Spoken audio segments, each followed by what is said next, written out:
Hare Krishna everyone, we are continuing to read the Teachings of Lord Kapila, the book by His Divine Grace, Srila A.C. Bhaktivedanta Swami Prabhupada, Chapter 14, Bhakti as Ultimate Liberation, Text 31.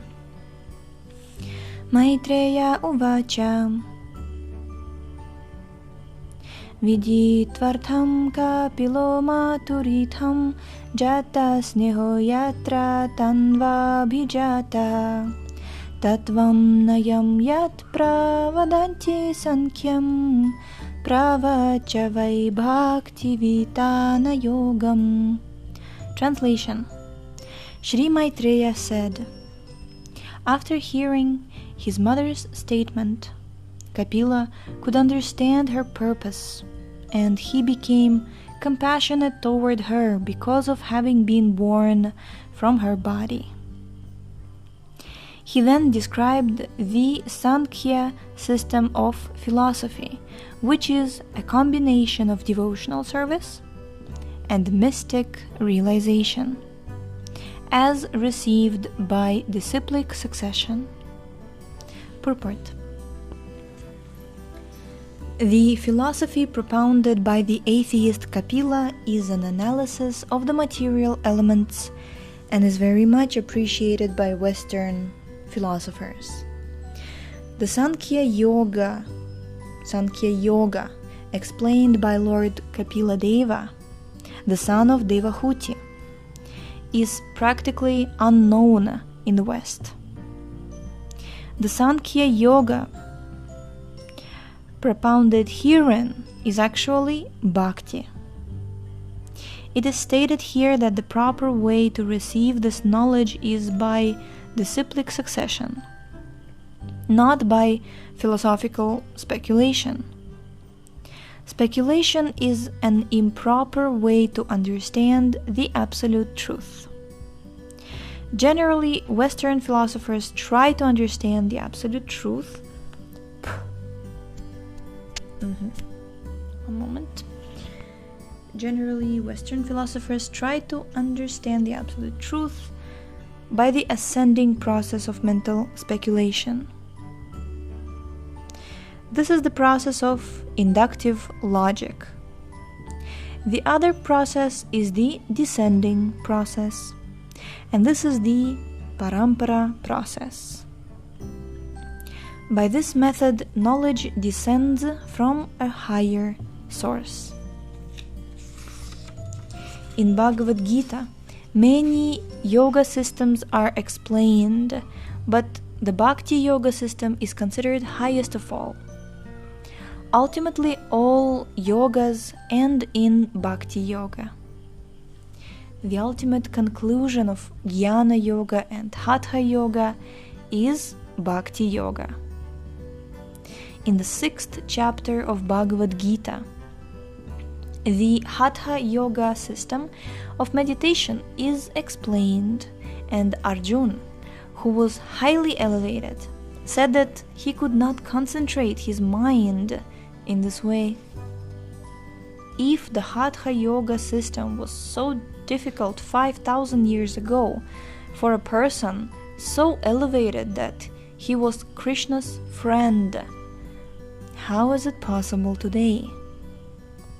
Arjuna frankly said that this system of yoga was impossible to execute because the mind is as difficult to control as the wind. The mind is as difficult to control as the wind. The Hatha yoga system is basically meant for those who are overly attached to the body. Otherwise, the preferred yoga is Sankhya yoga or Bhakti yoga. When Arjuna told Shri Krishna that the Hatha yoga system was too difficult to execute, the Lord pacified him by saying that the first-class yogi is one, quote, who is always thinking of me, unquote. Bhagavad Gita 6.47. Arjuna did not know anything but Krishna, and Arjuna requested that Krishna be present on his side in the battle. When Duryodhana approached Krishna with Arjuna and requested him to take sides, Krishna said, "I have 18 military divisions. These divisions will take one side, and I personally will take another. However, I will not fight in this battle." At first, Arjuna thought it wise to take the 18 divisions, with their many thousands of elephants and horses, but then he considered that if he simply had Krishna on his side, that would be sufficient. He would not need ordinary soldiers.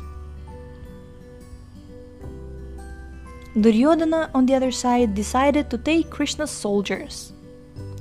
Thus, in order to pacify Arjuna, Krishna told him not to worry, although he could not execute the Ashtanga Yoga system.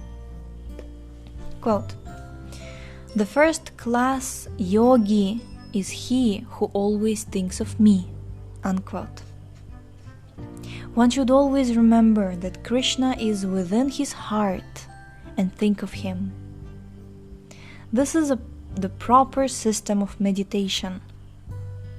If we always chant the Hare Krishna Maha Mantra, we will always remember Krishna. And immediately the form of Krishna will be awakened within our hearts. The process of always thinking of Krishna is the process of Krishna consciousness.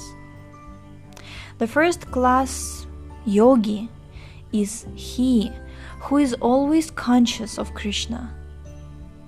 One can be conscious of Krishna by hearing about him submissively.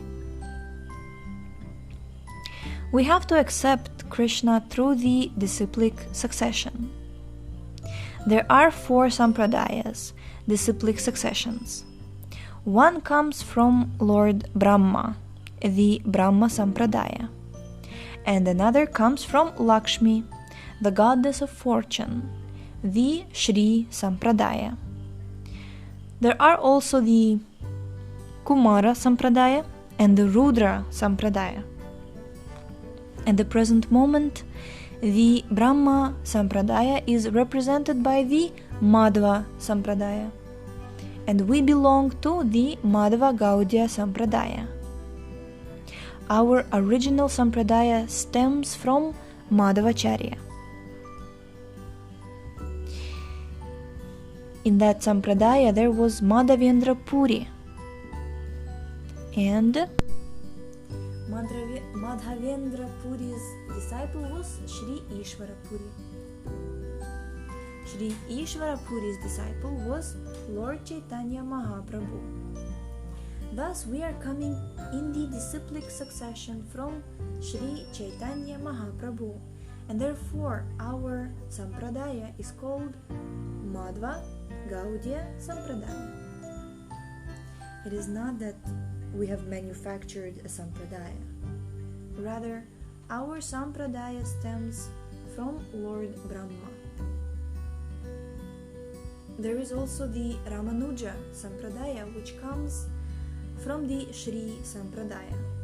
And there is the Vishnu Swami Sampradaya, which comes from the Rudra Sampradaya.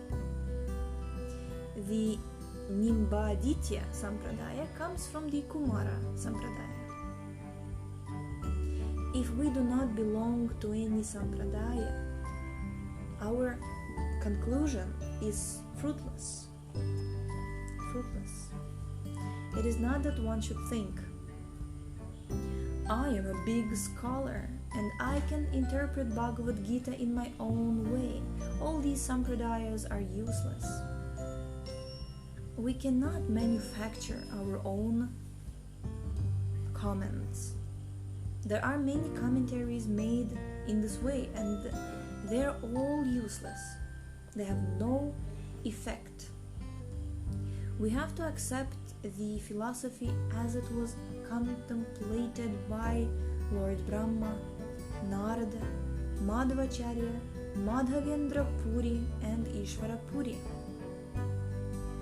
These great acharyas are beyond the imperfections of so-called scholars. Mundane scientists and philosophers use the words perhaps and maybe because they cannot arrive at a proper conclusion. They're simply speculating, and mental speculation cannot be perfect. So we're going to stop here for today and record the next episode. Hare Krishna.